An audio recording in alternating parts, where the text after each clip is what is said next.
For centuries, the samurai sword was more than just a weapon. It was a work of art, a symbol of honor, and a pinnacle of metallurgy. But what makes these blades so legendary?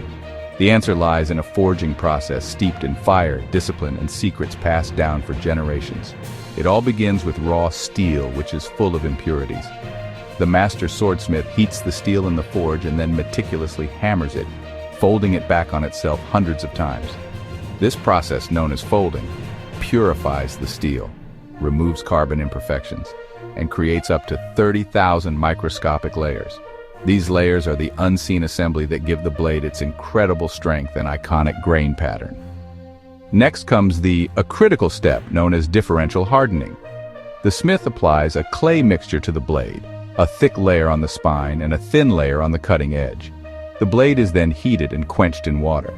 This precise temperature difference makes the edge incredibly hard for sharpness, while the spine remains softer and more flexible, allowing the blade to absorb impact without snapping.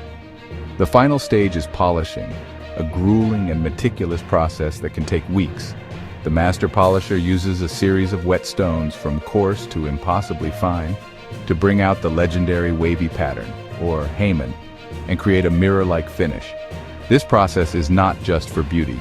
It also refines the edge to be incredibly sharp. The forging of a samurai sword is a timeless fusion of science and art.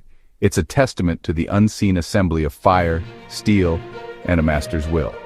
If you were awestruck by this process, hit that subscribe button to explore more engineering marvels. And tell us in the comments, what other incredible process do you want to see unraveled next?